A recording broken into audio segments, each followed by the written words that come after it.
Notre protagoniste est Alicia, un personnage de jeu vidéo qui se trouve être la méchante. Notre héroïne, qui va réincarner Alicia, est une jeune fille qui a toujours préféré la méchante à la gentille. Elle admirait la force d'Alicia et n'a jamais aimé la sainte nitouche du jeu, la protagoniste, qui s'est révélée être une roturière finissant par étudier dans une académie pour nobles. Si elle avait pu choisir à un moment de renaître ou de se réincarner, elle aurait choisi cette méchante, et c'est exactement ce qui lui arrive. Elle devient la fille aînée ou cadette, selon le point de vue de la noble famille Williams, ce qui signifie qu'elle s'appelle Alicia Williams. Elle a 3 frères, qui dans le jeu, représentent des routes romantiques, ce qui est un peu bizarre. Ses frères s'appellent Albert, Alan et Henry. Alicia a 7 ans et a toujours été paresseuse, ne faisant rien et restant constamment enfermée dans sa chambre. Mais maintenant, elle a décidé qu'elle veut être la meilleure méchante de tous les temps et entrer dans l'histoire. Bien sûr, sa mère et une de ses servantes sont surprises par cette nouvelle énergie et ce changement de comportement. Alicia se rend directement vers ses frères, qui s'entraînaient à l'escrime. Elle demande à son frère Albert de lui apprendre à manier l'épée et de l'entraîner. Mais bien sûr, aucun des 3 frères ne semble très convaincu par sa demande, car elle ne s'était jamais intéressée à ce genre de choses auparavant. Albert accepte, mais à condition qu'elle s'entraîne d'abord une semaine en faisant 100 pompes et 50 abdominaux chaque jour, car il faut de la force pour manier une épée. Alicia prend cela très au sérieux, même si ses frères ne croient pas vraiment que ça fonctionnera. Mais avant tout, elle va commencer à étudier la magie. Pour cela, elle se rend à la bibliothèque de la famille. Il s'avère qu'elle est issue de l'une des familles nobles les plus influentes, car dans ce monde, il y a de la magie, et il existe 5 types de magie de base. Chaque famille qui maîtrise l'un de ces pouvoirs magiques fait partie de la noblesse qui gouverne ce pays. Les 5 magies de base sont les ténèbres, le feu, la lumière, le vent et l'eau. Et en tant que fille de l'une des familles nobles, Alicia est censée avoir une affinité pour la magie des ténèbres. Elle cherche des livres sur ce sujet dans la bibliothèque, mais ne trouve rien. Elle ne trouve que des livres ordinaires. Alors, elle décide de commencer à lire sur les plantes et les choses de ce monde, car elle ne connaît rien de cet univers, qui est très différent de celui dont elle vient. C'est ainsi qu'elle commence sa vie d'études et d'entraînement. Au début, c'est difficile pour elle, mais petit à petit, elle devient plus forte. Toute sa famille est un peu étonnée par son changement, et ils tentent de lui demander ce qu'elle fait. Mais Alicia ne veut donner aucun indice, car en tant que méchante, elle doit donner l'impression qu'elle trame quelque chose. Ce jour-là, son frère Albert doit aller visiter l'académie. Cela signifie qu'elle pourra s'entraîner avec lui jusqu'à l'après-midi. Son frère a maintenant 12 ans et va bientôt entrer à l'académie. Alicia continue d'étudier, et lorsqu'elle se rapproche de l'académie, elle rencontre ses 3 frères ainsi que les autres personnages du jeu, qui représentent différentes routes romantiques. Il y a Eric de la famille Hudson, qui maîtrise la magie de feu, Finn de la famille Smith, qui maîtrise la magie de lumière, Gail de la famille Evans, qui maîtrise la magie du vent, Curtis de la famille Kenwood, qui maîtrise la magie verte, mais le plus important est Duke, le garçon aux cheveux bleus, car c'est le prince, le fils du roi actuel, et il possède la magie de l'eau. Alicia pense que c'est le bon moment pour se présenter à tout le monde, et elle attire l'attention de plusieurs d'entre eux. Ses frères avaient dit qu'elle était plutôt irrespectueuse, mais ici, elle se présente comme une jeune fille polie et raffinée. Le prince qui montre le moins d'intérêt est Duke. Mais quand elle rappelle à ses frères qu'ils doivent l'entraîner parce qu'ils l'avaient promis, ils ne veulent pas le faire car ils ne croient pas qu'elle a respecté le programme d'exercice et qu'elle ne peut même pas tenir une épée. Alors, Alicia se met en colère, court vers l'un d'eux, lui prend son épée, frappe un arbre, une pomme tombe et elle la coupe en 2, impressionnant évidemment tout le monde, et surtout le prince Duke, qui à partir de ce moment ne la quitte plus des yeux. Ainsi passe une année pendant laquelle son frère l'entraîne simplement à tenir l'épée, lui disant qu'elle devra passer beaucoup de temps à la tenir pour bien s'entraîner. Pendant cette année, Alicia atteint l'âge de 8 ans et le prince Duke la surveille, étant vraiment intéressé par elle. C'est la première fois qu'après une séance d'entraînement, il s'approche d'elle pour lui parler et il lui caresse même les cheveux, laissant Alicia très embarrassée et rouge de honte. Mais ils sont interrompus par son frère aîné, et il semble que l'intérêt de Duke pour la maison des Williams ne soit pas pour ses frères ni pour la bibliothèque, mais pour sa sœur. Ensuite, nous assistons à une conversation importante entre les chefs des grandes familles, y compris le roi, qui semble préoccupé par des problèmes dans certaines villes, villages ou bourgs de ce royaume, qui ne traversent pas un très bon moment. Il parle également d'une rose dorée qu'il cherche avec beaucoup d'ardeur. À ce moment-là, il est mentionné qu'un des garçons avait invité Alicia chez lui, ce que dit le père de Finn au père d'Alicia. Il lui demande de ne pas faire de scandale, et les commentaires du père d'Alicia, disant qu'elle passe beaucoup de temps enfermée dans la bibliothèque, suscitent l'intérêt du roi, qui commence aussi à s'intéresser à elle. C'est ainsi qu'Alicia arrive chez Finn, elle est son invitée avec ses frères, et tous les jeunes nobles sont là. Mais ils ne sont pas les seuls à être présents, car le roi, qui est complètement intéressé à lui parler, est également là. Alicia le salue évidemment, et il commence à lui poser des questions sur ce qu'elle pense de la situation actuelle de son royaume, le royaume de Durki. Évidemment, Alicia pense que cela pourrait être un test et, en tant que preuve qu'elle est une bonne méchante, elle lui dit des choses importantes. Bien que Curtis soit en bonne position et économiquement fort, il y a certains problèmes dans plusieurs villages, en particulier ceux dont le roi avait discuté avec les autres chefs des familles nobles. Alicia lui propose une solution, aider un pays voisin à se libérer d'un autre empire, afin de pouvoir commercer avec eux et exploiter leurs mines. Cela constitue un vrai stratagème politique pour réaliser des bénéfices. Le roi est très impressionné par l'intelligence d'Alicia. Après cela, il part, et Alicia impressionne aussi tout le monde après cette conversation. Le roi marche dans les couloirs avec le père de Finn, qui lui dit qu'ils ont trouvé la rose dorée. Alicia, qui a eu une journée assez stressante, peut enfin manger quelque chose, et ce sont toutes des douceurs qu'elle adore. Et bien sûr, celui qui l'observe le plus est le prince-duc, dont les amis s'aperçoivent de son intérêt. Le garçon qui était considéré comme le prince de glace, très froid, a maintenant un sourire chaleureux en regardant Alicia. Plus tard, quand Alicia peut enfin rentrer chez elle, Duc s'approche d'elle pour lui remettre son cadeau. Bien que cela arrive un peu tard, Alicia l'ouvre et découvre que c'est un diamant. Elle est surprise car, dans ce monde, les diamants sont beaucoup plus précieux que dans le sien. D'un autre côté, le roi parlait avec tous les nobles importants, et il s'avère qu'ils ont trouvé une rose dorée qui appartient à un boulanger du village du château. Il s'avère que dans ce monde, il y a une légende, ou plutôt un rite, selon lequel chaque fois qu'une de ces roses naît, elle le fait avec un enfant qui sera chargé de devenir le prochain roi ou la prochaine reine. Il y a quelque temps, la rose bleue avait fleuri, ce qui signifiait que le fils du roi, c'est-à-dire Duc, était né et qu'il sera le prochain roi. Maintenant, la rose dorée a fleuri grâce à la naissance de la fille du boulanger, qui doit devenir la future reine. De bonnes choses viennent pour le royaume. Mais évidemment, ils doivent d'abord traverser des temps turbulents et compliqués. Tout le monde est donc attentif à ce qui va se passer jusqu'à ce que ces deux personnages puissent s'engager et conduire le royaume vers des temps meilleurs. Pendant qu'ils parlent de tout cela, le prince-duc regarde simplement sa rose bleue, et c'est un peu compliqué car il va devoir épouser une autre femme qui n'est pas Alicia. On peut voir qu'il est déjà amoureux, ce qui complique encore les choses. De son côté, Alicia continue ses entraînements la nuit dans sa chambre tout en portant le pendentif en diamant que le prince lui a donné, car il ne la gêne en rien. Elle dit que très bientôt, Duc va sûrement faire la connaissance de la protagoniste de cette histoire, mais même si elle lui demande son pendentif pour le donner à elle, elle ne le lui donnera pas et affichera un visage digne d'une vraie méchante. En parlant du prince, à cet instant, elle lisait un livre tout en remarquant la présence d'un mail, qui était invisible dans la pièce mais qui communiquait qu'il avait envoyé le message demandé à son destinataire respectif à temps. Après cette conversation quelque peu absurde, nous retrouvons Alicia, qui a trouvé une carte de Rohanna, son nouveau monde, et a remarqué qu'il y avait derrière elle une forêt menant à un des villages affamés, ce dont le roi avait parlé, expliquant qu'il souffrait énormément, n'ayant même pas de quoi manger du pain tous les jours. En bonne vilaine, elle devait confirmer les choses par elle-même plutôt que de se contenter de les entendre. Quoi de mieux que d'aller visiter ce lieu? Bien sûr, demander la permission serait strictement interdit par toute sa famille, car c'était bien trop dangereux pour une princesse comme elle. Ainsi, vêtue comme le petit chaperon rouge, elle a décidé de désobéir et de profiter de la nuit pour se rendre à sa destination désirée. La peur était bien présente, pour des raisons évidentes, mais cela n'a pas arrêté la petite qui voulait tester son niveau de vilainie. Peu de temps après avoir commencé sa route, elle a remarqué une barrière magique entourant Rohanna, supposant qu'elle n'était destinée qu'à empêcher les bandits du château de fuir. Malgré cela, après avoir marché un peu plus dans le brouillard, nous voyons Alicia atteindre sa destination, qui sentait vraiment mauvais. Des personnes dormaient même dehors, faute de maison. Elle se souvint que si quelqu'un découvrait qu'elle était une noble, elle pourrait perdre la vie. Néanmoins, quand un villageois est arrivé, nous avons remarqué qu'il ne pouvait pas voir, étant aveugle. En dehors de cela, il semblait être un homme plutôt calme, conseillant à la jeune fille de cacher sa dague si elle ne voulait pas avoir de problème avec des étrangers. Il lui a ensuite demandé ce qu'une petite fille faisait dans un endroit comme celui-ci. Sans rien de plus à cacher, la jeune fille a révélé qu'elle était venue simplement pour voir à quel point les conditions de vie étaient mauvaises dans cette région.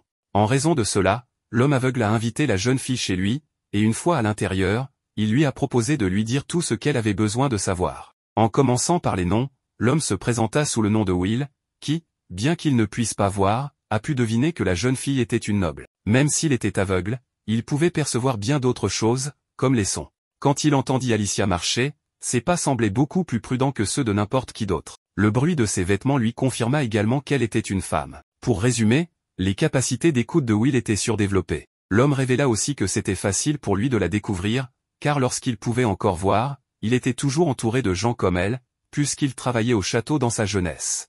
Mais après avoir eu le malheur de mal parler d'un noble important, il s'attira leur colère, perdant la vue en guise de punition et étant banni pour vivre dans ce village. Après avoir partagé tant de choses sur sa vie, la jeune fille se sentit encouragée à donner son véritable nom, Alicia. Will la rassura en lui disant qu'elle n'avait rien à craindre, car il ne nourrissait aucune rancune. Après tout, les traditions avaient beaucoup changé avec le temps, et cela, selon lui, n'était qu'une représentation de la raison pour laquelle l'histoire était étudiée, pour s'améliorer et éviter de refaire les mêmes erreurs deux fois. Ces mots totalement inspirants firent comprendre à Alicia que Will était un homme cultivé, et elle ne comprenait pas comment quelqu'un comme lui avait pu être chassé du château. Pourtant, la jeune fille voulait savoir s'il n'éprouvait vraiment pas, même un tout petit peu, de haine envers la famille royale. Will admit qu'il mentirait s'il disait qu'il ne ressentait pas une petite rancune, mais comme il savait qu'Alicia avait des questions à poser, il souhaitait les entendre ainsi que son histoire. Au fil des heures, presque sans s'en rendre compte, la jeune fille finit par tout lui raconter, y compris son rêve de devenir une vilaine, à cause de la confiance que Will lui inspirait. Il se contentait d'écouter, en gardant son visage calme jusqu'à la fin. Après plusieurs heures de conversation, il était temps de se dire au revoir. Alicia le salua en promettant de revenir, même si Will lui-même lui demanda de ne pas le faire, car c'était trop dangereux. Mais comme les vilaines font ce qu'elles veulent, bien sûr, elle reviendrait. Et bien que cela puisse causer des ennuis à Will à l'avenir, la petite ne voulait pas abandonner quelqu'un comme lui dans un tel endroit. Cela laissa à Will d'autre choix que d'accepter la visite d'Alicia à nouveau, à condition que ce soit de nuit, car ce serait beaucoup plus sûr pour elle. Plus tard, en rentrant au château, nous voyons qu'il faisait déjà jour à cause de la distance importante. Et Alicia revint, mais avec la différence que nous étions maintenant 1 an plus tard, avec un saut dans le temps. En comptant les 2 dernières années écoulées, la jeune fille avait passé son temps à lire, à apprendre l'escrime et à rendre visite à Will comme toujours. Le seul changement était que son frère Albert avait maintenant 15 ans, ce qui l'obligeait à entrer à l'académie de magie, où tout le jeu se déroule. Cela ferait sûrement que Duc et l'héroïne se rencontrent, et peut-être commenceraient-ils même à ressentir une attirance l'un pour l'autre. Mais cela ne faisait qu'exciter davantage Alicia, qui ne pouvait contenir son impatience de devenir la vilaine et de les affronter tous les deux. À ce moment-là, Eric et Henry apparurent pour l'inviter à aller en ville avec eux. Le premier endroit où ils se rendirent fut la boutique de fleurs, où Paul se présenta comme le propriétaire, spécialisé principalement dans les plantes médicinales, car toute sa famille se spécialisait dans la magie verte. Paul se présenta également comme un noble, mais de rang inférieur, qui aimait réellement les plantes parce qu'elles pouvaient guérir des maladies et aussi apaiser l'âme si elles étaient utilisées correctement. Par exemple, une plante bleue appelée amarante, qui, lorsqu'elle est utilisée en infusion ou en thé, faisait baisser la fièvre en quelques minutes. Cette information fut donnée par Alicia elle-même, qui, étant un peu prétentieuse en raison de ses années de lecture, savait beaucoup de choses, et son mépris pour les autres lui donnait encore plus de points en tant que vilaine. Cela laissa Paul sans mots et fit réfléchir Alicia, qui réalisa qu'elle devait peut-être en apprendre encore plus.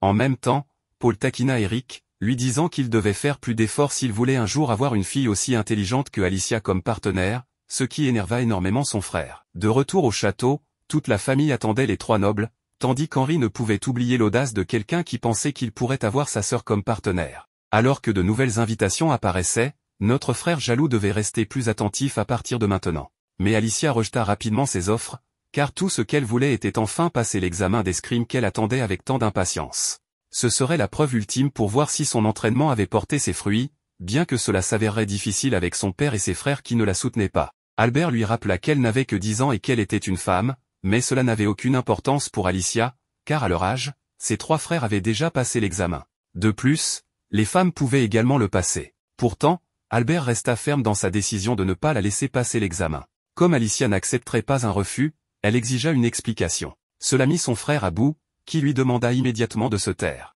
Mais Alicia resta ferme dans sa décision avant de quitter la pièce, ce qui, selon elle, lui donnait encore plus de points en tant que vilaine. Le lendemain, Alicia retourna voir son père pour demander à nouveau la permission de passer l'examen, mais son père continuait à s'inquiéter pour elle, estimant qu'elle était encore trop jeune. Cependant, il lui promit que lorsqu'elle aurait 15 ans et qu'elle entrerait à l'école de magie, il pourrait reparler de cette question. Alicia accepta cette promesse et quitta immédiatement la pièce, laissant son père préoccupé. Il savait qu'il n'avait gagné qu'un peu plus de temps, car en maîtrisant si bien l'épée, il y aurait des conséquences, bonnes mais aussi très mauvaises, si elle réussissait l'examen. De son côté, Alicia était dans sa chambre, en train de câliner sa peluche, furieuse d'être encore une enfant de 10 ans alors qu'elle savait qu'elle devait être la meilleure vilaine de toutes. Cela la mit tellement en colère qu'elle décida d'aller voir Will pour la première fois depuis le jour où elle l'avait rencontré, se demandant s'il était chez lui. À peine entrée, la petite se retrouva face à 2 individus, s'échangeant des conseils ou des réprimandes. Pendant ce temps, le reste de Loana était extrêmement appauvri. Le village était si cruel que même de petits enfants étaient ignorés comme si de rien n'était. Soudain, Will apparut pour réprimander Alicia d'être venue de jour alors qu'elle en avait l'interdiction. Bien qu'il soit déjà tard, il voulut au moins aider le petit enfant. En emmenant l'enfant chez Will, ce dernier constata qu'il serait difficile pour le petit de survivre jusqu'au lever du soleil. Will nous raconta aussi que c'était la routine quotidienne dans le village, où il rassemblait souvent des enfants pour essayer de leur apprendre les mathématiques et l'écriture, afin de leur donner plus de chance dans l'avenir. Will se souvenait de cet enfant, qui n'avait que 6 ans, mais était assez intelligent, ce qui rendait encore plus triste ce qui lui était arrivé. En même temps, Will tenta de rassurer la jeune Alicia, lui disant qu'elle n'était pas responsable de ce qui se passait à Rohanna. Mais cela fit réfléchir la petite, qui se rappela qu'elle n'avait jamais manqué de rien. Elle avait toujours eu un bon environnement, une bonne éducation, et une famille présente qui lui avait tout donné dès son plus jeune âge. Cependant, naître dans des endroits différents représentait un énorme désavantage, et pour beaucoup, un véritable enfer. Et bien qu'une vilaine comme elle n'avait pas l'obligation d'aider, une héroïne, bien sûr, l'aurait fait. Cette pensée la dégoûta, car ne pas pouvoir faire ce que l'héroïne aurait pu accomplir la rendait furieuse. Le lendemain, elle alla voir Paul pour lui demander un peu d'amarante, et avec beaucoup de gentillesse, il lui en offrit, à condition qu'elle vienne le voir plus souvent. Grâce à la rapidité d'Alicia, Will put améliorer l'état de l'enfant le même jour, mais la petite restait énervée de ne pas avoir été assez forte plus tôt. Elle se promit donc d'étudier encore plus sérieusement. Avec cette motivation en tête, Alicia se dirigea vers sa bibliothèque, où une étagère apparut comme par magie, remplie de grimoires. Elle se mit à les lire aussi vite que possible, constatant qu'à partir du niveau 50, de nombreux sorts devenaient accessibles. Mais elle se rappela aussi qu'à un moment dans l'histoire, certains personnages dépassaient ce niveau, ce qui faisait partie du jeu de ne jamais pouvoir surpasser les protagonistes. Mais cela ne la découragea pas. Elle atteignit le premier niveau de magie, qui consistait à faire léviter des objets, et pour la première fois, elle réussit à faire léviter un livre. Bien qu'il restât des détails à améliorer, sa motivation était à son comble. Après quelques jours de pratique, Alicia atteignit le niveau 5, où elle pouvait déplacer plusieurs objets en même temps. Peu après, son père lui annonça que le roi en personne était venu les visiter à l'improviste et souhaitait parler à Alicia. Cette rencontre souleva beaucoup de questions, notamment de la part du fils du roi, qui révéla simplement qu'il ne savait plus trop comment allait la petite Lia. Lorsqu'ils se retrouvèrent, le roi alla droit au but et lui demanda si elle aimait le royaume. Comme la question lui semblait étrange, le roi reformula en lui demandant ce qu'elle pensait de la façon dont le royaume était gouverné. Se rappelant ce qui s'était passé récemment, Alicia répondit immédiatement qu'elle détestait la gestion actuelle, qu'il y avait des incompétents au pouvoir qui ne pouvaient même pas bien gérer un simple village. Cet affront surprit quelques membres du conseil, mais Alicia continua, affirmant que naître avec du mana te donnait automatiquement un poste en politique, même si tu étais totalement inapte à gouverner. Le roi ignora cette remarque et posa une dernière question à la jeune fille, « Penses-tu que tout ce que tu viens de dire s'applique aussi à toi ?» Alicia répondit rapidement que oui, reconnaissant qu'elle avait simplement eu la chance de naître dans une famille royale. Satisfait de ses réponses, le roi mit fin à l'entretien. Cependant, en sortant, Alicia était plus préoccupée par son manque de sommeil, ayant tant de choses à faire qu'elle n'avait pas bien dormi. Avant qu'elle ne s'évanouisse, le prince-duc arriva juste à temps pour empêcher sa chute. À son réveil, la petite avait beaucoup de fièvre, mais avant de lui donner son médicament, elle reçut un baiser. Alicia se réveille après avoir pris ce médicament et se souvient également du petit baiser que le prince-duc lui a donné, mais elle préfère ne pas y penser, car cela la rend très nerveuse. Elle décide de continuer à chercher l'héroïne, sa rivale. Elle veut donc s'infiltrer dans l'académie pour la trouver et obtenir plus d'informations à son sujet, mais c'est un peu difficile, car l'académie est très grande et elle se perd. Elle voudrait demander de l'aide, mais elle ne trouve personne, et si quelqu'un la voit, on la fera sortir de là, car c'est une enfant. C'est alors qu'elle est trouvée par une étudiante du coin, très gentille, qui s'appelle Liz Carter, qui s'avère être l'héroïne. Alicia ne la connaissait pas parce que le jeu auquel elle avait joué avec cette histoire ne montrait que des silhouettes, et elle ne reconnaissait pas non plus la voix. Mais ici, elle la reconnaît par son nom et le fait qu'elle soit une roturière entrée à l'académie. C'est une fille extrêmement gentille, et sans aucun doute, c'est elle. Alicia pense qu'elle n'est pas encore à son niveau, mais qu'un jour elle le sera. Grâce à son aide, Alicia parvient à atteindre l'aile de l'académie où elle voulait aller. Elle pense que cette fille est très gentille, mais qu'elle doit sûrement subir du harcèlement à l'académie en raison de ses origines roturières. Quand Liz arrive auprès d'autres filles, elle leur dit qu'elle avait trouvé une enfant perdue, mais Alicia s'était déjà cachée. Il s'avère que Liz est très appréciée, et on la voit aussi parler avec le prince-duc. Son histoire raconte qu'on embêtait beaucoup Liz et qu'on lui cachait ses livres, mais c'était le prince qui les cherchait et les lui rendait. Selon les étudiantes présentes, ils forment un très bon couple. Tout cela est entendu par Alicia, qui est un peu énervée, car elle doit maintenant un service à l'héroïne. Petit à petit, elle doit s'améliorer pour être au niveau de cette héroïne et devenir sa rivale. Comme tout le monde est en classe, Alicia se rend à la bibliothèque pour lire les livres qui s'y trouvent. Elle commence à le faire et en profite pour résoudre un problème assez difficile laissé par un professeur sur un tableau. Des filles commencent à parler de cela dans une salle où se trouve le prince-duc et son frère Albert, et en entendant la description, ils savent qu'il s'agit d'Alicia. Ils viennent la chercher, et il s'avère que l'une de ces solutions concerne la façon de résoudre certains problèmes politiques et économiques, ce qui correspond bien au comportement d'une vilaine, notamment en manipulant d'autres pays pour en tirer profit. Son frère la taquine un peu, et plus tard, chez elle, Alicia, en se promenant dans les couloirs, entend son père parler avec Johan d'un diverge et qu'il doit faire quelque chose. Alicia entre, et son père remarque qu'elle a écouté.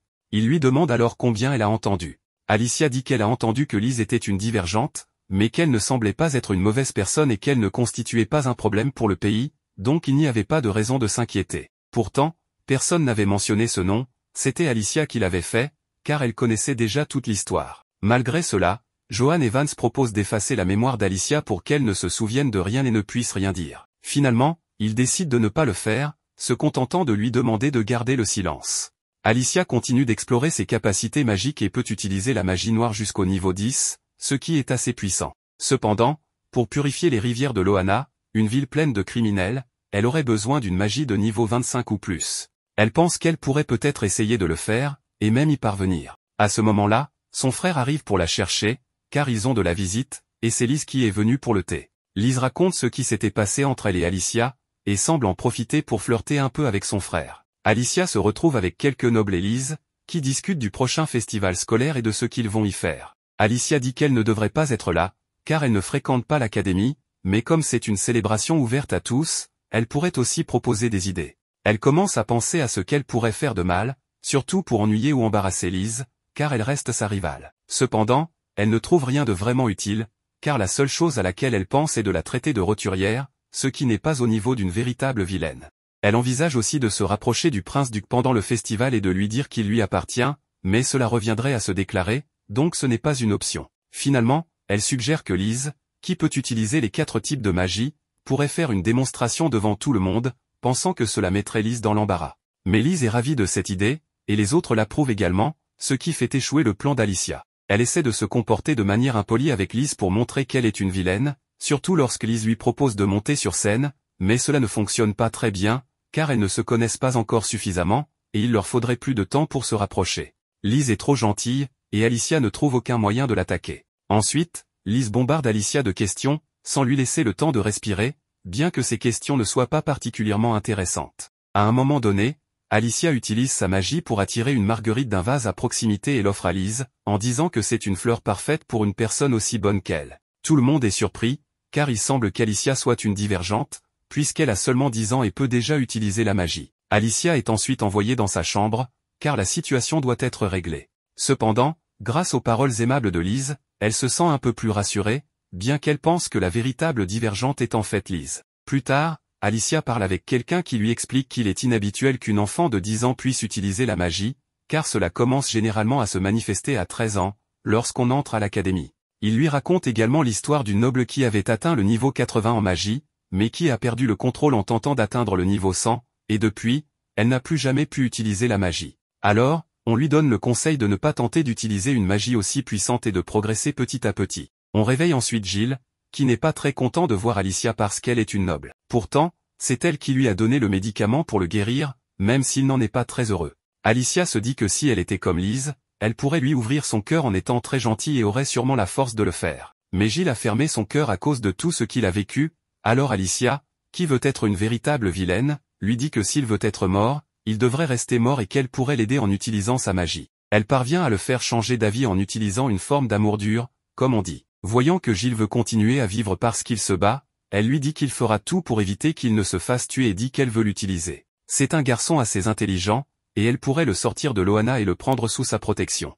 Gilles lui demande pourquoi elle ferait cela, et elle lui dit de ne pas y penser, qu'elle l'aide simplement parce qu'elle veut l'utiliser comme un outil, vu son intelligence. Gilles comprend alors, mais reste perplexe. Paul intervient pour dire qu'elle est un peu bizarre, mais qu'au fond, c'est une bonne fille. Même si Alicia essaie de paraître comme une vilaine, cela ne fonctionne pas vraiment. Par la suite, son père parle avec le roi et d'autres leaders des familles nobles au sujet du fait qu'Alicia est une divergente et pourrait être la future héritière, celle qui devrait se marier avec le prince. Mais cela ne peut pas être, car celle qui peut utiliser les 4 types de magie, c'est Lise, la roturière. De plus, la rose dorée est née à sa naissance, ce qui indique qu'elle est l'élue. Ainsi, bien qu'il soit inhabituel qu'Alicia puisse utiliser la magie si jeune, cela reste moins surprenant, car elle appartient à une famille noble. Pour l'instant, il la laisse tranquille, mais le roi demande qu'on lui enseigne à maîtriser son pouvoir pour éviter qu'elle ne perde le contrôle. Il autorise également Alicia à entrer à l'académie de magie un an plus tôt, lorsqu'elle aura 13 ans. Alicia s'entraîne alors, et en l'espace de 3 ans,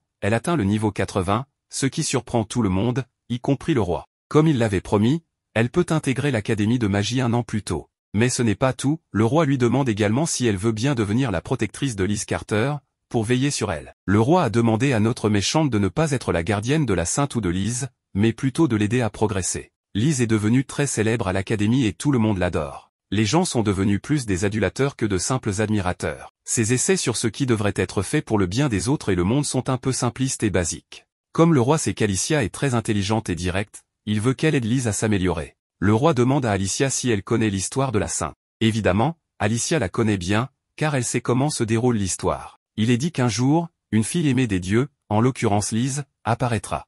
Elle est très puissante, très belle, et mènera le royaume à une ère de prospérité.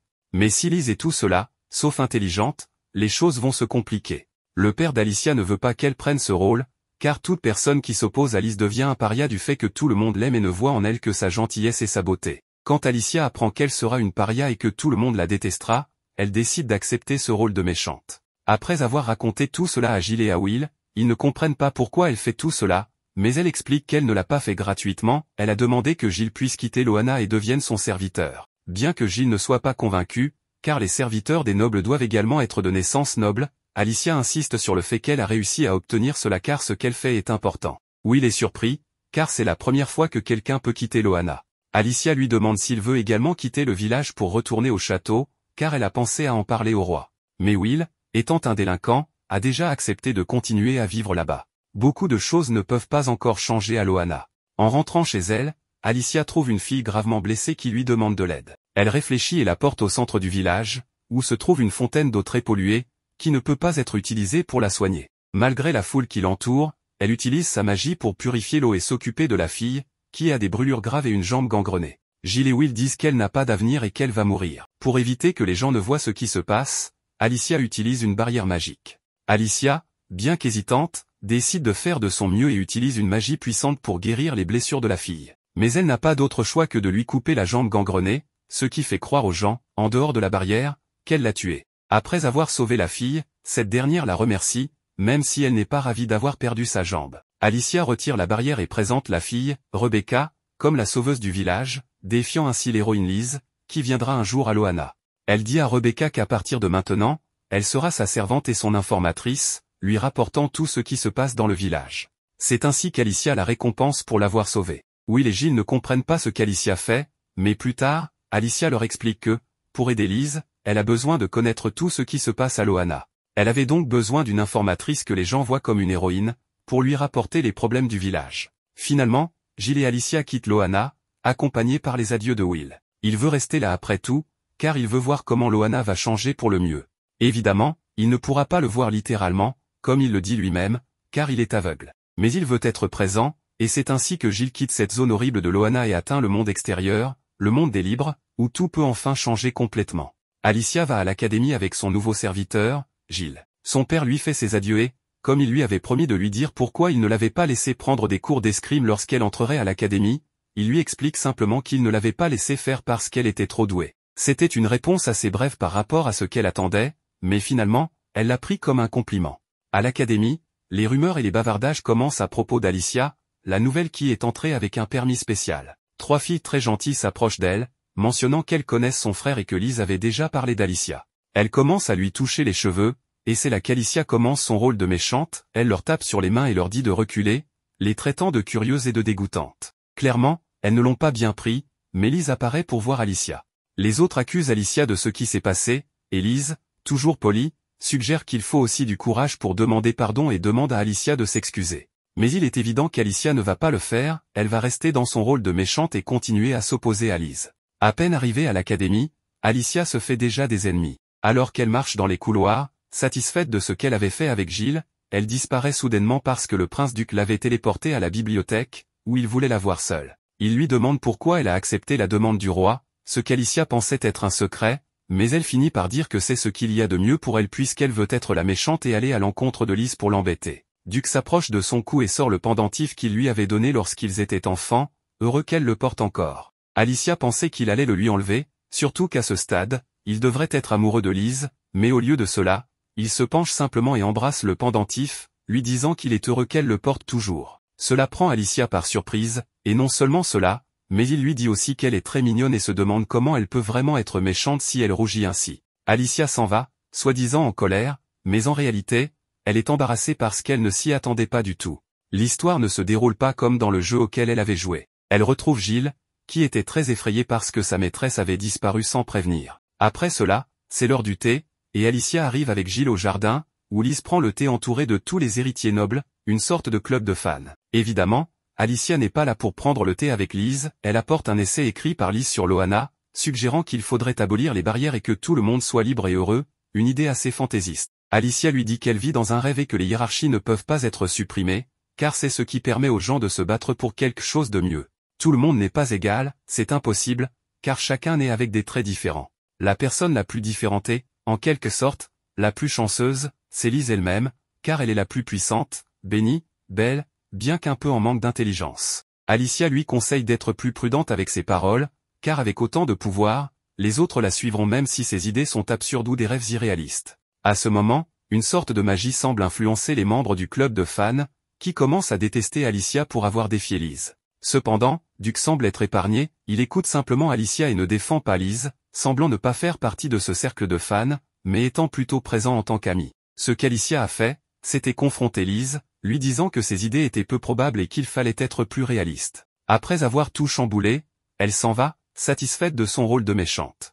Mais il faut dire que Lise n'était pas entièrement triste, elle semblait croire qu'Alicia avait dit tout cela pour son bien. Il semble que Lise soit véritablement bienveillante, bien que pas aussi perspicace qu'Alicia. De plus, Alicia connaît déjà le déroulement de l'histoire, ce qui lui donne plusieurs longueurs d'avance. Les choses en restent là, avec Alicia jouant le rôle de la méchante comme elle le voulait, Lise respectant ce qu'elle dit mais restant triste, et certains des enfants nobles étant assez en colère contre Alicia. Dans le couloir de l'école, tout le monde la regarde avec mépris, ce qui lui convient parfaitement, car son objectif était de jouer le rôle de la méchante, apparemment en raison du fait qu'elle a abusé de leur bonté et maltraité Lise. Gilles, cependant, ne comprend pas bien la situation. Certes, Lise a pu dire des choses gentilles sur Loana, mais elle ne fait en réalité que s'asseoir et boire du thé.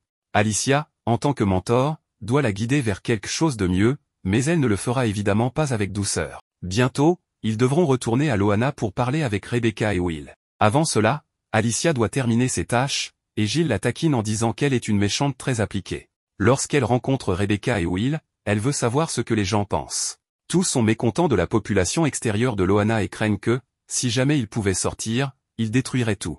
Transformer Loana en un lieu meilleur est donc un défi compliqué. Rebecca explique que bien qu'elle ne soit pas vue comme une sauveuse, elle est respectée car protégée par Alicia, qui possède un grand pouvoir magique. Ainsi, Rebecca peut discuter en toute tranquillité avec les individus les plus violents et dangereux de cet endroit. Avant l'arrivée d'Alicia, peut espérer un changement positif à Loana, mais avec sa présence et le fait que Rebecca, ayant frôlé la mort, ait survécu et se porte mieux, un mince espoir renaît. Cependant, comme le dit Will, un grand changement ne se fait pas en un jour. Rebecca propose de planter des cultures pour que Loana devienne autosuffisant. Bien que certaines plantes de l'extérieur puissent pousser là-bas, Alicia refuse de lui fournir des graines gratuitement, mais Gilles conseille silencieusement à Rebecca de négocier avec Alicia. Finalement, cette dernière accepte d'aider, à condition d'être informée de chaque progrès.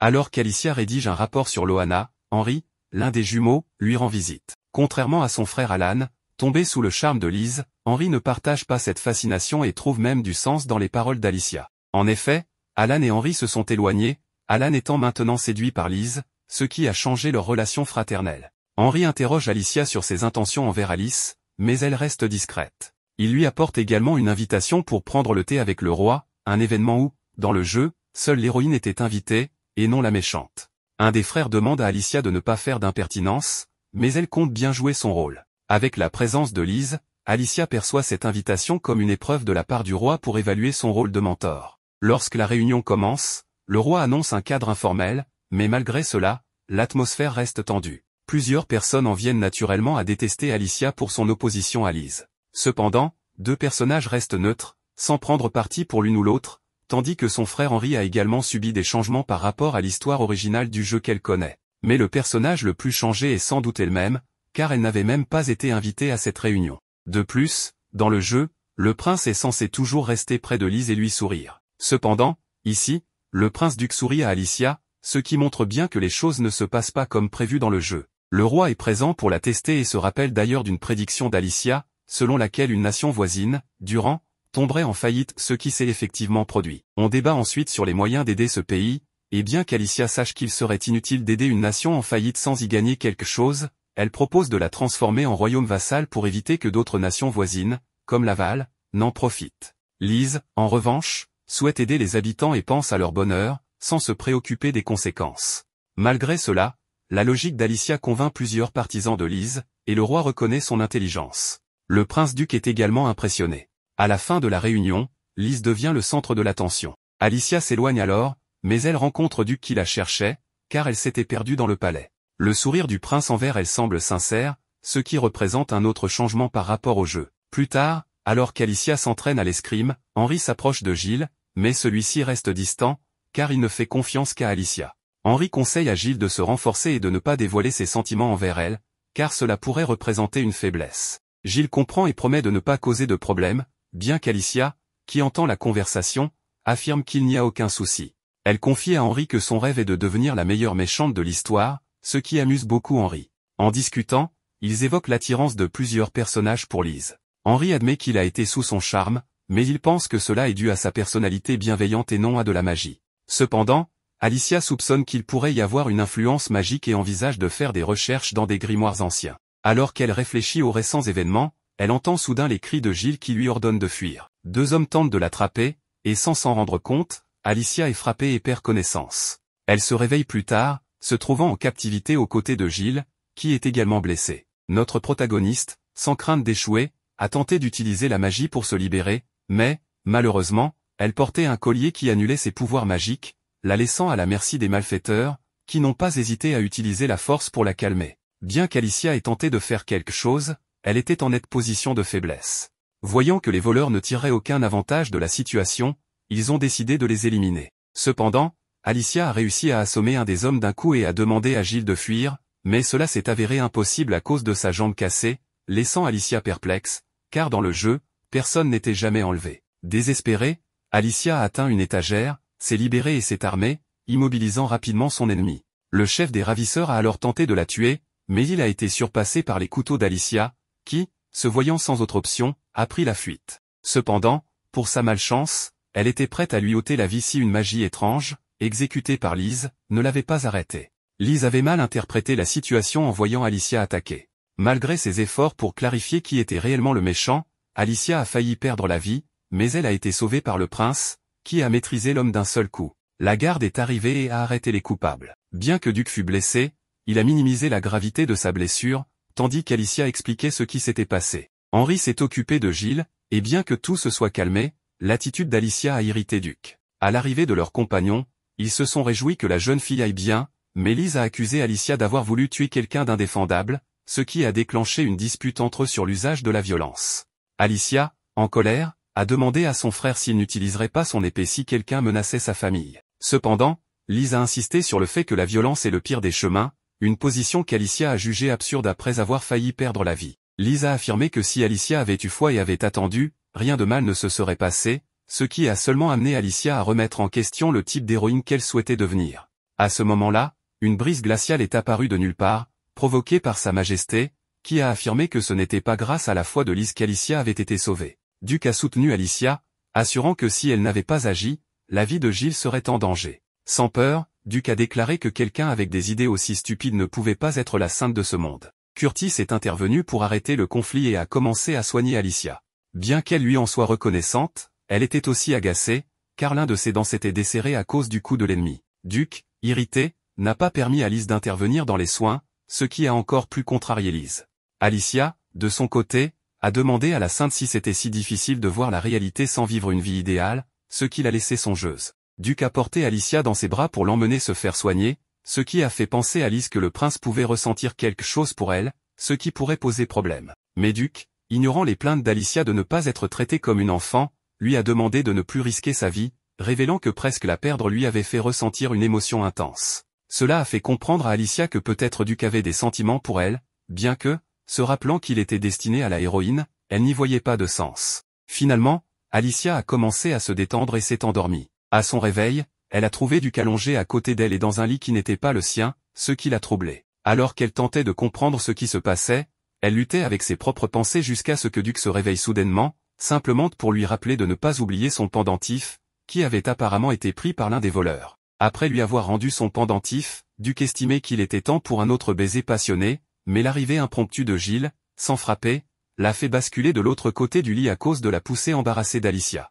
Bien que Henri ne désapprouvât pas la relation de sa sœur, il demanda au prince de ne pas aller trop loin, ce que Duc assura n'avoir jamais fait. Pourtant, Gilles demanda pourquoi il n'avait pas de chemise, ce qui accentua l'embarras. Avec le temps, le jeune garçon nous informe que, grâce à la magie de Henri, sa jambe a complètement guéri. Ensuite, nous voyons de nouveau la dent d'Alicia, que Gilles souhaitait réparer par magie, bien que cela fût possible mais compliqué, donc un nouveau finirait par pousser. Gilles décida de garder la dent en souvenir de cette journée, afin de ne jamais oublier ce qui s'était passé et le fait de ne pas avoir pu sauver sa maîtresse, bien que celle-ci lui confirmât qu'il avait fait de son mieux. Le pendentif fut offert au jeune garçon tandis que Henri et le prince se réjouissaient de l'excellent serviteur qu'ils avaient. Cela permit également d'identifier le coupable, qu'Henri avait découvert comme étant un étudiant de l'Académie Noménil, de la famille Johnson. Alicia ne se souvenait pas de lui, mais Henri rappela qu'il était un fervent admirateur de Lise, ce qui laissait Alicia perplexe, car elle devrait désormais trouver un moyen de gérer cela, bien qu'Henri mentionna qu'il était quasiment mort lors de sa dernière rencontre avec Duc. Le prince ajouta que la famille royale avait également infligé un autre châtiment à la famille Johnson en raison de ce délit grave, ce qui rendit Alicia triste de ne pas avoir pu faire grand-chose. Duc révéla que son père avait probablement quelque chose à voir avec l'attaque, ce qu'Alicia comprenait comme une opportunité pour entraîner Lise. Lorsque le prince interrogea le coupable, celui-ci dévoila que le roi lui-même l'avait envoyé pour informer Lise des problèmes, en guise de simple épreuve. Cela surprit Gilles, qui pensait qu'une sainte ne devait pas être aussi importante, mais Alicia savait que les légendes disaient que la sainte sauvait le royaume. Duc s'excusa alors auprès d'Alicia, expliquant que son père était obsédé par cette légende. Gilles demanda à Duc s'il se marierait avec Lise en tant que prince, car la légende disait également que la sainte était destinée au prince. Bien qu'Alicia réalisât que Duc avait des sentiments pour elle, elle pensait que son destin était plus grand. Cependant, Duc rejeta ses idées de destin, affirmant qu'il déciderait lui-même de son bonheur. Plus tard, Gilles s'excusa d'avoir trop posé de questions, assurant qu'il voulait seulement comprendre les intentions de Duc, pour savoir s'il finirait par se marier avec Lise, alors qu'il draguait Alicia ouvertement. Gilles lui demanda également si son statut de roturier n'était pas un problème pour fréquenter la famille royale, mais Duc assura que le statut n'avait aucune importance, car ils partageaient tous deux le désir de protéger Alicia. En arrivant à la bibliothèque, Alicia commença à réfléchir à comment devenir plus forte pour ne plus revivre cette expérience. En tentant un sort avancé de niveau 80, elle se rendit compte de la difficulté, mais Gilles lui assura qu'elle n'avait pas besoin d'augmenter davantage ses pouvoirs. Cependant, en tant que « méchante », Alicia n'aimait pas se contenter de peu. Gilles la taquina en suggérant qu'elle devrait se marier avec le prince pour simplifier les choses, ce qu'Alicia jugea sans mérite, car elle voulait être reconnue pour ses propres efforts. À ce moment-là, une servante appela Alicia pour parler à son père, qui lui dit que sa mission de surveiller Lise était terminée. Malgré le danger de sa mission et l'inimitié de ses compagnons, son père lui suggéra d'attendre encore 2 ans pour retourner à l'académie. Alicia insista pour avoir une autre chance, malgré un petit échec. Son père lui posa alors la condition d'atteindre le niveau 90 pour continuer son travail. Acceptant ce défi, Alicia se rendit dans une maison isolée pour s'entraîner à atteindre ce niveau aussi rapidement que possible afin de rester à l'académie de magie. Ainsi, un mois passa en un clin d'œil et Gilles venait tous les jours rendre visite à Alicia de manière indirecte, même l'une de ses servantes lui apportait des provisions. Cependant, comme la barrière était si puissante, il fallait recourir à un autre sortilège spécial pour faire passer des objets inertes à travers elle, tout cela pour qu'Alicia puisse garder sa concentration. Bien que la servante pensait que sa maîtresse se sentait peut-être un peu seule, Gilles ne trouvait pas nécessaire de s'apitoyer sur les efforts des autres. Ensuite, le jeune garçon se rendit dans la salle des domestiques pour savourer la délicieuse nourriture qu'il préparait. Gilles bénéficiait d'un permis spécial pour manger la même chose que sa maîtresse Lia, mais pour lui, la nourriture des domestiques semblait être un vrai luxe, car venant d'un milieu modeste, il n'avait pas eu l'habitude de tels repas. Cela rendit les domestiques un peu émus pour Gilles, mais pour lui, ce repas était vraiment spécial grâce à Alicia, qui avait tant fait pour lui. Après avoir mangé, il se dirigea vers la bibliothèque pour se mettre au niveau de sa protectrice, même s'il n'était qu'un simple roturier avec un peu de chance. Sa détermination à devenir plus fort était palpable. Plus tard dans la journée, le père d'Alicia arriva pour le saluer et lui offrir une potion spéciale, appelée un Abel, qui permettait de traverser la barrière magique du village du jeune homme. Gilles comprit cela comme un signe qu'on voulait le chasser maintenant qu'Alicia n'était plus là pour le protéger dans cette maison réservée aux nobles. Mais en réalité, le père d'Alicia ne venait pas le chasser, il lui donnait simplement la potion qu'il offrait toujours à sa fille, pensant qu'il en aurait peut-être besoin. Le père d'Alicia était en réalité reconnaissant envers Gilles, car il apportait un peu de bonheur à sa fille, qui avait toujours eu du mal à s'entendre avec les autres. Depuis toute petite, alors que les autres filles jouaient ensemble, Alicia passait ses journées à étudier sans relâche, comme si sa vie en dépendait. Gilles, dans sa vie, représentait donc une véritable source de calme pour son père, qui craignait que sa fille soit toujours seule. Gilles, sans craindre d'être expulsé, lui fit part de sa surprise face à sa gentillesse, d'autant plus qu'il l'avait enfermé dans un cabanon pendant un mois entier. Arnold ne le nia pas, car même sa femme le lui avait reproché. Elle comprenait qu'il l'ait retiré de l'école de magie en raison de son âge, mais l'enfermer jusqu'à atteindre le niveau 90 était ridicule. Arnold souhaitait simplement que sa fille vive sans la pression d'être toujours la gardienne de la sainte. Mais avec Alicia, qui acceptait des missions impossibles comme Tom Cruise, il aurait dû s'y attendre. Gilles affirma que, connaissant le caractère obstiné d'Alicia, elle parviendrait sûrement à atteindre le niveau 90. Cela poussa Arnold à être plus sincère, révélant qu'il souhaitait éloigner sa fille de la sainte, car elle risquait de se mettre en danger. En effet, même son fils Albert avait changé depuis qu'il l'avait rencontré, ce qui était étrange. Le roi, suite à un incident qu'il avait lui-même provoqué, vint même s'excuser en personne et lui confia le pouvoir de renoncer à son rôle de gardienne, même si, au fond, il souhaitait qu'Alicia continue à remplir cette mission. Gilles, se souvenant de Lise, pensait que sauver le royaume était peut-être trop demandé. Albert partageait une idée similaire, car c'était une histoire très ancienne. Cependant, la réalité était que Lise deviendrait officiellement la sainte après avoir obtenu son diplôme, et travaillerait pour le royaume, tout comme Alicia. Dans ce royaume, on utilisait les talents exceptionnels de chacun, et Arnold aurait certainement préféré que sa fille n'ait aucun pouvoir pour pouvoir dormir tranquille. Gilles comprit en partie, mais affirma aussitôt qu'Alicia n'était pas du genre à se laisser manipuler sans s'en rendre compte. Elle considérait que les familles étaient les faibles, pas elles-mêmes. À la fin, Arnold se sentit un peu plus rassuré, estimant que sa fille avait grandi. Pendant ce temps, nous voyons où il récoltait les graines et les pommes de terre qu'Alicia avait plantées, permettant au groupe de manger autant qu'il le voulait. Rebecca, de son côté, remercia Alicia pour ses leçons d'agriculture et admit qu'elle n'aurait jamais pensé que la terre de leur village servirait réellement à quelque chose. Tout ce qu'elle désirait, c'était revoir Alicia pour la remercier de tout ce qu'elle avait fait. Cela fit penser à Will qu'Alicia avait pris la peine d'apprendre à cultiver par elle-même, car après tout, l'art de planter des pommes de terre n'était pas vraiment utile à un noble. C'est alors qu'un voleur apparut pour voler les récoltes, faisant courir Rebecca à sa poursuite. Cependant, un grand gaillard, Nat, intervint d'un coup pour l'arrêter, curieux de savoir qui pouvait être assez fou pour cultiver autant en pensant qu'il ne risquait rien.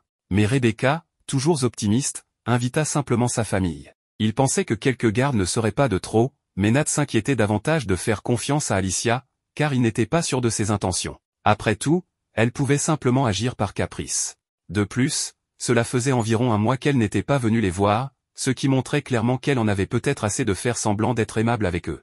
Malgré tout, Will et elle continuaient de la soutenir, ce que Nat trouvait purement hypocrite. De son côté, Rebecca affirmait qu'elle ne pensait pas qu'Alicia soit une mauvaise personne, et que même si elle les aidait par caprice, cela n'avait pas vraiment d'importance, car elle leur avait appris à cultiver. Si elle voulait vraiment les aider, il aurait été plus simple de leur donner du poisson, mais elle avait choisi de leur apprendre à pêcher, ce qui avait apporté un peu de joie et d'espoir au village. Au royaume, on voit le roi se demander pourquoi son fils avait aidé Loana dans l'ombre. Cependant, il ne comptait pas le réprimander, car il était d'accord avec le plan qu'Alicia leur avait proposé. En l'examinant de plus près, il trouvait même que ce plan était plutôt bien pensé, bien que Duc aurait le dernier mot.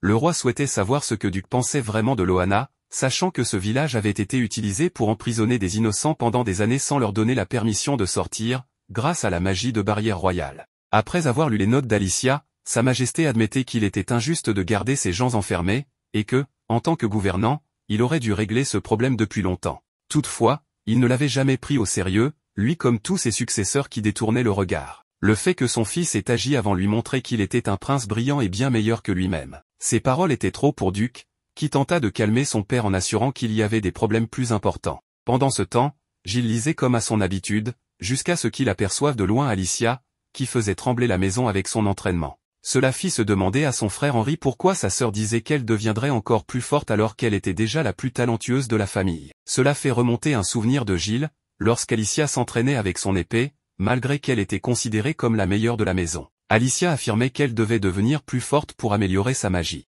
Même si Gilles souhaitait savoir combien de temps il lui faudrait pour atteindre Lise, celle-ci lui répondit qu'il n'y parviendrait jamais, peu importe combien il s'entraînerait, car elle est une prodige.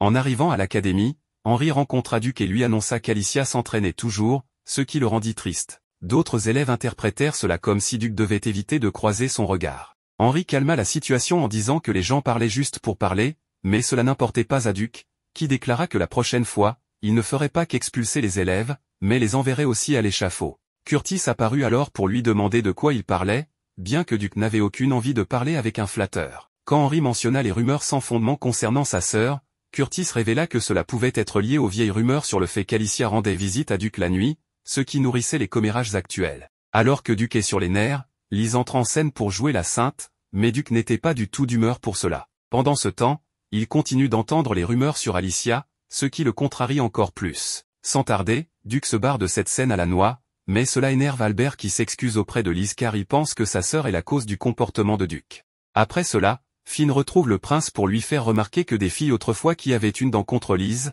commencent à l'aduler, ce qui le pousse à dire que Lise utilise la magie pour conquérir le cœur des gens.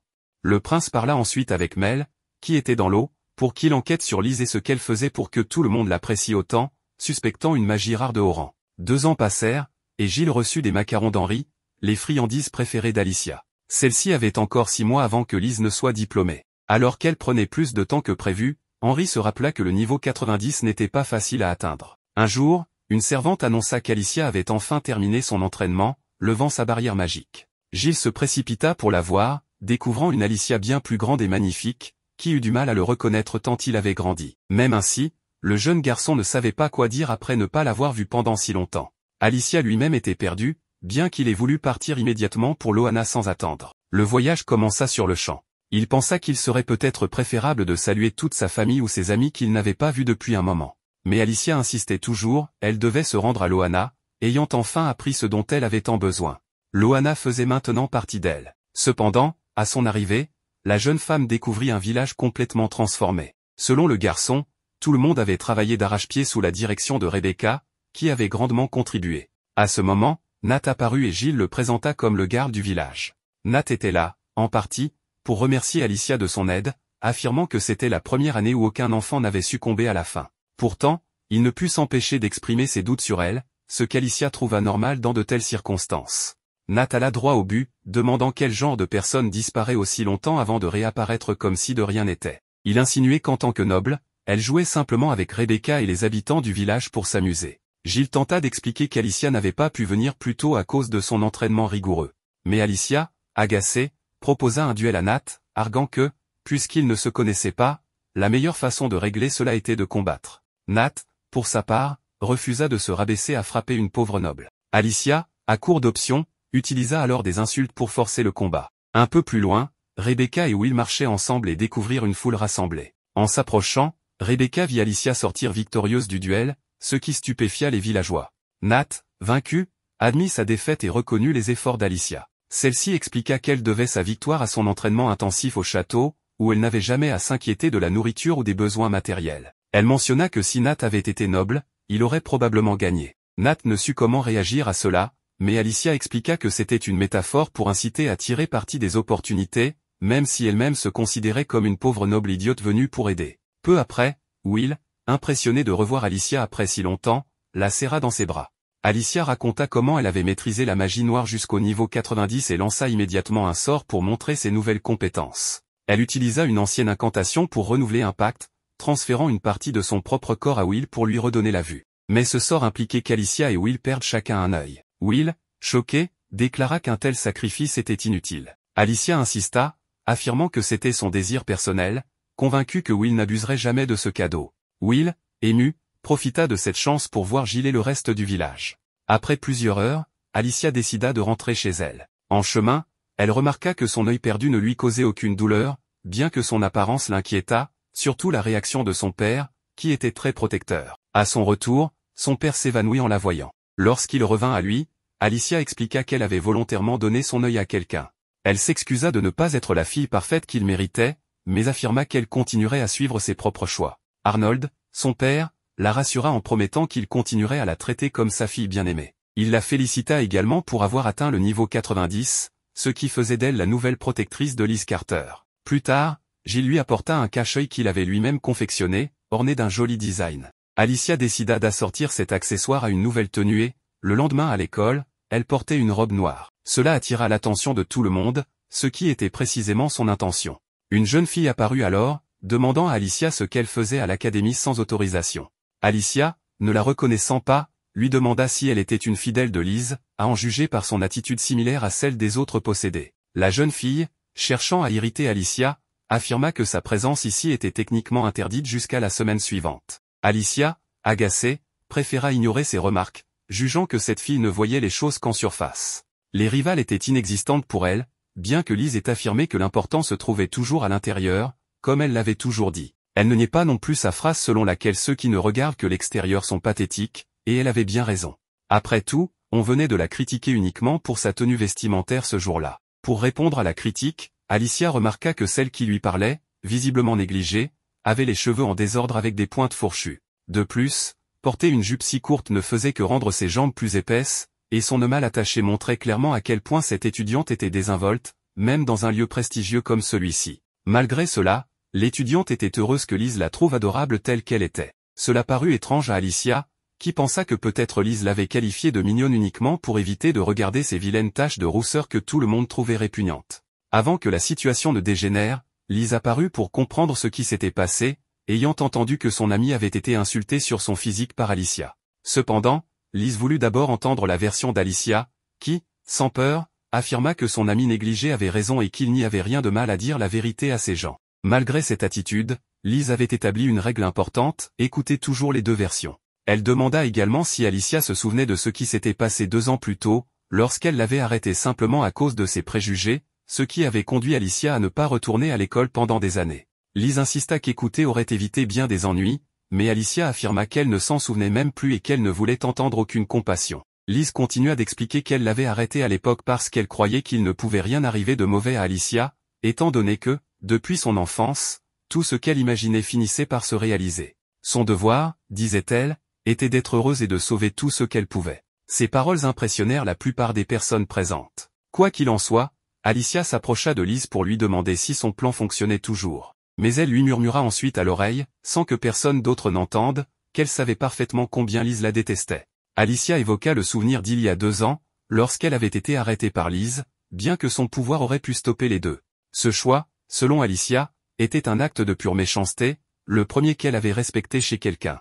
Ces mots troublèrent profondément Lise, qui voulut admettre qu'elle jouait parfois la méchante pour être heureuse. Cependant, Alicia refusa d'écouter davantage, lui demandant de prendre les choses au sérieux. Selon Alicia, Lise ne faisait qu'inventer des fins heureuses grâce à des coups de script, ce qui l'agaçait profondément. Alicia révéla ensuite qu'elle savait deviner ce qui allait se passer parce qu'elle avait testé les limites de son propre pouvoir. Elle ajouta que si Lise voulait vraiment sauver tout le monde, elle devait agir au lieu de parler. Après ces paroles, Alicia partit, laissant Lise songeuse après avoir été découverte. Pendant ce temps, le prince parlait avec son esprit mêle, qui lui apportait de nouvelles informations. De son côté, Alicia passait des examens de rattrapage avec Gilles, car ces 2 dernières années l'avaient laissé en retard dans plusieurs matières. Le professeur fut impressionné par son niveau et aurait voulu lui attribuer son diplôme sur le champ. Cependant, la vraie star était Gilles, un enfant de 11 ans qui avait d'excellentes notes en étudiant seul. Cela déprima le professeur, car Gilles aurait pu atteindre des sommets s'il avait pu utiliser la magie. Plus tard, Gilles demanda à Alicia si les plébéiens étaient vraiment limités par leur statut, ce qu'elle confirma tristement. Une explication fut donnée, dans ce monde où la magie est tout, les plébéiens sans accès à ce pouvoir n'avaient aucun avenir dans ces académies. Gilles comprit alors pourquoi les plébéiens n'étaient pas engagés et se sentit reconnaissant envers sa nouvelle maîtresse. Soudain, une pluie torrentielle annonça l'arrivée du prince-duc. Celui-ci voulait une explication sur le bandeau qu'Alicia portait à l'œil et sur les raisons pour lesquelles elle avait donné son œil à quelqu'un d'autre. Alicia refusa de répondre, ce qui irrita encore plus le prince, qui lui rappela combien il s'était inquiété pour elle. Alicia lui dit alors qu'il l'embête et qu'elle ne lui avait rien demandé, ce qui blessa le prince-duc qui part sans poser de questions. Alicia, bien qu'elle sache qu'elle jouait la méchante, réalisa qu'elle avait peut-être été trop dure. Gilles le remarqua également et lui dit que si cela définissait une méchante, elle se trompait complètement. Alicia admit intérieurement qu'il avait raison. Quelqu'un qui s'était toujours montré aussi prévenant envers elle méritait mieux que ses paroles blessantes. Dehors, une jeune fille observa la scène et conclut qu'Alicia était une méchante particulièrement maladroite. Après tout cela, nous voyons Alicia, toujours déterminée à assister au cours malgré tout ce qu'elle a vécu. Cette décision surprend toute la classe, car on s'attendait à ce qu'elle n'y participe pas. Bien qu'Alicia affirme que ses cours seront sûrement ennuyeux en raison de leur niveau inférieur, elle sait pertinemment qu'elle a dû étudier intensément pour réussir l'examen qui lui a permis d'intégrer cette classe. Malgré cela, ces paroles provoquent l'antipathie immédiate des autres élèves. Cependant, Lise intervient pour calmer la situation, en leur suggérant de bien s'entendre avec Alicia, car elle est désormais leur amie. Une remarque qu'Alicia ignore, mais pas le prince, assis au premier rang. Les cours se terminent, et Lise est la seule à s'approcher d'Alicia pour lui proposer de déjeuner ensemble afin de renforcer leur amitié. Comme toujours, Alicia rejette son offre, affirmant qu'elles n'ont pas les mêmes idées. Mais Lise n'est pas prête à abandonner. Elle se rappelle que tout ce qu'elle a toujours désiré s'est finalement réalisé, et elle veut sincèrement devenir une amie authentique pour Alicia. Elle comprend qu'elle ne doit pas prendre pour acquis que tout le monde l'appréciera d'emblée et décide de repartir à zéro pour établir une vraie relation d'amitié. Même si nous connaissons déjà la réponse d'Alicia, Lise la devance en lui demandant, avec sincérité, une chance de devenir son amie. Cette demande laisse Alicia réfléchir, peut-être que cette camarade ne la déteste pas et est une véritable héroïne. Alicia souligne que les filles comme Lise sont aimées par tous et deviendra évidemment la partenaire idéale du prince. Alicia refuse son invitation, ce qui conclut l'échange et elle quitte la pièce pour aller manger avec Gilles, tout en se demandant s'il est raisonnable de se comparer à Lise, elle qui est une véritable méchante. De son côté, Gilles remarque qu'Alicia n'a jamais semblé aussi troublée que ce jour-là. Il lui suggère de s'éloigner de Duc pendant un moment pour découvrir ses véritables sentiments. S'il s'avère qu'elle l'oublie facilement, cela signifierait qu'il n'a pas beaucoup d'importance pour elle. Cependant, cette approche pourrait donner l'impression qu'Alicia fuit les situations, ce qu'une méchante digne de ce nom ne ferait jamais. Alicia conclut donc qu'elle doit rester fidèle à elle-même. Pendant le déjeuner, les autres étudiants mangent ensemble. Lise, ayant fini, remarque que Duc semble triste. Ne voulant pas intervenir directement, elle hésite, mais Alicia surprend tout le monde en se moquant ouvertement de Duc, affirmant qu'elle espérait presque le voir pleurer à cause de la situation. Elle lui rappelle qu'elle n'a jamais demandé son aide, tout en avouant être touchée par le fait qu'il se soit préoccupé d'elle. Alicia s'excuse pour son comportement passé, ce qui surprend les autres élèves, mais agace aussi Alicia,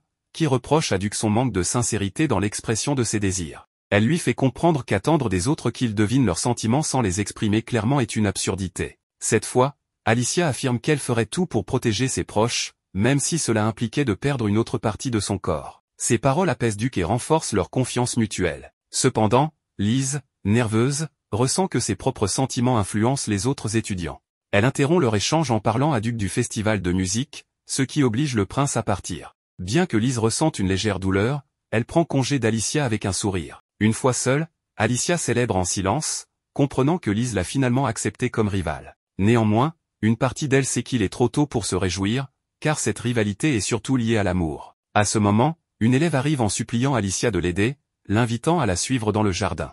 Intrigué par la situation, notre protagoniste ignore complètement la demande et s'éloigne. L'élève, frustré, jette alors ses livres par terre, ce qui pousse une Alicia, soudainement aimable, à l'aider avant de repartir. Peu après, nous voyons Alicia rejoindre son frère pour une réunion autour d'un thé. Son frère, visiblement mécontent de la voir, se fait rapidement rappeler par Alicia qu'elle n'attendait rien de lui. Lise tente de calmer la situation, affirmant être heureuse de la voir ici. Alicia explique qu'elle est venue seulement parce qu'une élève l'a harcelée pour venir. C'est alors que Jane fait son apparition, révélant qu'elle est celle qui l'a appelée, afin de régler certaines affaires. En raison du fait que son amie Malika avait été insultée par elle, il fallait maintenant régler les comptes. Tout cela fit comprendre clairement à Alicia le piège dans lequel elle s'était engagée. Mais en tant que méchante, elle n'avait pas d'autre choix que de les affronter, tout en étant accusée d'avoir harcelé Malika par haine envers Lise. Ces derniers temps, Malika avait souffert de harcèlement de la part d'Alicia, qui se défoulait sur elle. Pourtant, notre héroïne savait qu'elle ne connaissait même pas Malika et n'avait parlé qu'une seule fois avec elle. Cependant, Jane, prête pour l'occasion, montra un objet particulier servant de preuve. Cet objet enregistrait les voix, et Alicia put entendre sa propre voix. Évidemment, la partie où Malika jetait ses cahiers ressemblait à un cri de pitié, tandis que la magie d'Alicia semblait être une punition. Jane tenta immédiatement d'expliquer, mais Alicia savait déjà que l'objet avait été trafiqué. Pour aggraver les choses, la magie de la Terre, utilisée ici, n'était pas sa spécialité, ce qui rendait tout cela encore plus suspect. Malgré cela, Alicia considéra ce moment comme une opportunité pour se prouver en tant que méchante. Quand Lise demanda une explication, affirmant que Malika avait toujours été une bonne fille ne méritant pas un tel traitement, ces paroles poussèrent Alicia à rappeler à tout le monde qu'il jugeait mal. Malika n'était pas aussi innocente qu'il le pensait, ce qui mit en colère tous les élèves, renforçant l'image d'Alicia en tant que méchant. Alors qu'Alicia semblait savourer ce moment, une jeune fille appelée Carole intervint. Elle défia Jane, affirmant qu'il était étrange de désigner une seule personne comme coupable sans lui donner la chance de se défendre. Bien qu'Alicia ne se souvenait pas de qui était Carol, Jane continua à critiquer Malika, déclarant qu'elle avait eu le courage de se défendre. Cependant, Carol insista sur le fait qu'écouter une seule version était injuste. Pour Jane, tout cela n'était qu'un piège, ce qui fit trembler Carol. Malgré cela, Alicia ne voulut pas commettre la même erreur qu'avec Duke et resta prudente. Jane exigea une autre preuve pour soutenir Alicia. Mel, une autre élève, affirma avoir une version non modifiée de l'enregistrement, où Alicia semblait beaucoup plus calme. Cette révélation poussa tout le monde à demander des explications. Malika confessa que c'était Jane qui avait orchestré tout cela. Cette déclaration mit le groupe mal à l'aise, bien qu'il n'aimait pas Alicia. Jane justifia ses actes en disant qu'elle avait agi pour Liz, qui était constamment insultée par Alicia. Voyant cela, Liz s'excusa auprès d'Alicia, cependant, Alicia, comprenant la situation, rejeta ses excuses, préférant ne pas porter la faute pour quelque chose qu'elle n'avait pas faite. Mel, quant à elle, demanda à parler à Alicia en privé. Elle se présenta comme sa plus grande admiratrice, admirant ses cheveux noirs brillants, sa peau claire et ses paroles tranchantes.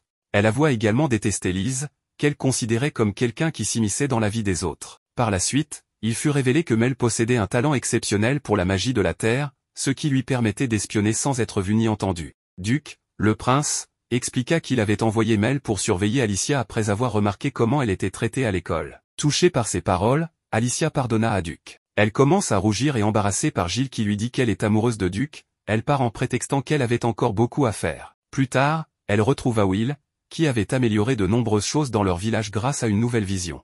Il révéla alors qu'il était le frère aîné de Luke Secker, l'actuel roi du royaume. Will raconte son histoire à tout le monde, il était le premier-né du précédent roi, très prometteur, ayant atteint le niveau 80 en magie dès l'âge de 10 ans. Malheureusement, sa mère est décédée peu après sa naissance. Doté d'un immense potentiel pour devenir un grand roi, Will n'était pas satisfait et pensait devoir devenir encore plus puissant. Il tenta donc d'utiliser une magie de niveau 100, qu'il ne put contrôler, provoquant un chaos qui gela tout autour de lui. Cet événement le rendit incapable d'utiliser la magie. Relégué à l'arrière-plan, son père eut un autre fils, Luke, qui possédait des pouvoirs magiques et devint naturellement le prochain roi. Will, bien qu'il n'ait plus de magie, restait le fils du roi et un homme très intelligent. Il consacra ses efforts à protéger son frère et à l'aider, ce qui faisait le bonheur de Luke, qui aimait beaucoup Will malgré leur lien de demi-frère. Will n'était pas seul, car il pouvait compter sur ses amis proches pour rédiger des lois et conseiller le roi. Un jour, cependant, un décret proposé par Will, visant à répartir le pouvoir entre les 5 grandes familles, fut rejeté par Luke, influencé par sa mère. Cette dispute marqua un tournant, et les deux frères cessèrent de se parler. Will fut ensuite accusé injustement de vouloir assassiner le roi. Il fut capturé, ses yeux lui furent arrachés, et il fut abandonné à Loana, une zone de criminels. Cet exil tragique, orchestré par la mère de Luke sans que ce dernier ne soit au courant, bouleversa Will. Officiellement, il avait été déclaré disparu, mais seules quelques personnes savaient qu'il avait été aveuglé et envoyé à Loana pour y mourir. Grâce à Alicia, qui lui rendit la vue, Will décida de se battre pour que Loana progresse et soit acceptée par tout le royaume. En partageant cette histoire douloureuse avec Alicia et les autres, Will montrait à quel point il était sérieux dans sa démarche. Alicia comprit que Will voulait amorcer un changement, non seulement à Loana, mais dans tout le royaume. Les habitants de Loana croient en Will, et les choses commencent à évoluer. Arrivant à l'entrée de l'académie, Alicia croise 3 jeunes nobles critiquant Lys, affirmant qu'une roturière n'aurait jamais dû être admise dans cette école. Alicia, fidèle à elle-même, ne pouvait pas accepter que ces filles nobles parlent mal de Liz. Même si Liz était une roturière et qu'Alicia avait parfois du mal à s'entendre avec elle sur certains points, elle reconnaissait ses grandes compétences et sa puissance. Les 3 nobles se sont vexés qu'Alicia ne leur accorde pas d'importance et les remette à leur place. Elle leur déclara également que Giles, le garçon à ses côtés, bien qu'étant lui aussi un roturier, était probablement bien plus intelligent qu'elle. Pendant ce temps, Jane, qui avait autrefois faussement accusé Alicia et terni sa réputation, tenta de s'excuser. Malgré les avertissements des partisans de Liz, qui lui reprochaient d'avoir sali son nom, Alicia choisit de lui pardonner. Fidèle à son rôle de sainte, elle assuma la responsabilité des actions de Jane et accepta même qu'elle se joigne à eux pour prendre le thé. Mais Albert, l'un des frères d'Alicia, intervint discrètement pour dire à Jane qu'elle ferait mieux de ne pas s'approcher davantage d'elle. Carol, observant tout cela à distance, resta silencieuse. De leur côté, les 3 nobles qui avaient mal parlé de Liz tentèrent d'inventer des histoires pour semer davantage de troubles. Henry, le frère d'Alicia, vint l'informer que des problèmes étaient à nouveau en cours, l'incitant à le suivre. Mel, toujours fasciné par Alicia, profita de la situation pour prévenir le prince-duc, bien qu'Henry ait voulu éviter son implication, sachant qu'il réagissait toujours de façon excessive lorsqu'il s'agissait d'Alicia. Curtis et Finn remarquèrent également que quelque chose se tramait et décidèrent de suivre le groupe. Alicia arriva dans une salle où Liz l'interrogea sur les accusations des nobles, qui prétendaient qu'elle avait dit des choses horribles à son sujet. Pour Alicia, cette situation était ennuyeuse, car les nobles n'avaient même pas utilisé de magie sophistiquée comme par le passé, mais comptaient uniquement sur leurs paroles pour accuser. Finn, ayant vu les nobles parler avec Alicia, confirma qu'elle mentait, ce qui permit de clarifier la situation. Tout le monde prit le parti d'Alicia, mais elle, fidèle à son rôle de méchante, les traita de personnes insignifiantes, les défiant de l'affronter directement si elle le souhaitait. Cela ne plut pas à Liz, qui voyait toujours du bon en chacun et pensait qu'un repentir sincère suffisait pour résoudre les conflits. Cette tension créa une nouvelle barrière entre Liz et Alicia, empêchant Liz de se rapprocher d'elle. Liz, débordée par ses émotions, laissa sa magie affecter tout le monde, y compris les nobles qui la méprisaient. Sous l'influence de cette magie inconsciente, elle se contredisait, continuant à détester les roturiers tout en se ralliant malgré elle à Liz et à son rôle de saint. Lors de la discussion, Eric fit une déclaration intrigante au sujet de Liz. Il raconta qu'elle ne se contentait pas d'aider les autres avec des paroles, mais qu'elle avait aussi fait preuve de courage lorsqu'un loup, une créature normalement absente de la région, était apparu à l'académie. Elle avait alors maîtrisé sa peur et sauvé tout le monde. Cependant, cette histoire laissa Alicia perplexe, les loups n'existent pas à Durk, ce qui rendait l'événement suspect. De son côté, Duke, affichant un sourire énigmatique, conseilla à Eric de ne pas trop en dire. Plus tard, Alicia, accompagnée de Gilles, Henri et Duke, discuta de cette histoire lors d'un thé. Gilles confirma que cet incident avec le loup était vrai, bien que cela se soit produit pendant qu'Alicia étudiait en isolement. Cette révélation éveilla davantage sa curiosité, ce qui inquiéta Duke. Ce dernier, visiblement troublé, alla jusqu'à congeler son thé. Réalisant qu'il y avait des informations cachées, Alicia exigea des explications, mais Duke l'interrompit en l'emmenant dans un endroit privé, un lieu qu'il avait à l'académie. Dans ce tête-à-tête, Duke révéla qu'il avait maintenu le contact avec son oncle, Will Secker, ancien prétendant au trône, qui s'était rendu à Loana bien avant Alicia pour aider la région et améliorer ses conditions de vie. Alicia interrogea Duke sur les alliés de Will, mais il changea de sujet en se rapprochant d'elle et lui conseilla de ne pas perdre son temps à s'inquiéter des événements liés au loup. Il insista sur le fait que ce genre de créature était typique de la région de Laval et qu'elle devait se concentrer sur lui. Duke alla même jusqu'à déclarer qu'il voulait l'enfermer pour la protéger, lui saisissant la taille. Fidèle à sa nature indépendante, Alicia repoussa Duke d'un coup de tête et lui fit comprendre qu'il était hors de question de la priver de sa liberté. Elle lui rappela qu'elle était maîtresse de son destin, avant de s'enfuir. De son côté, Duke resta pensif, se demandant jusqu'où irait son obsession pour elle. Alicia, bien qu'agacée par l'attitude de Duke, n'était pas réellement en colère. Elle était surtout nerveuse, troublée par les récents événements et la proximité physique avec le prince.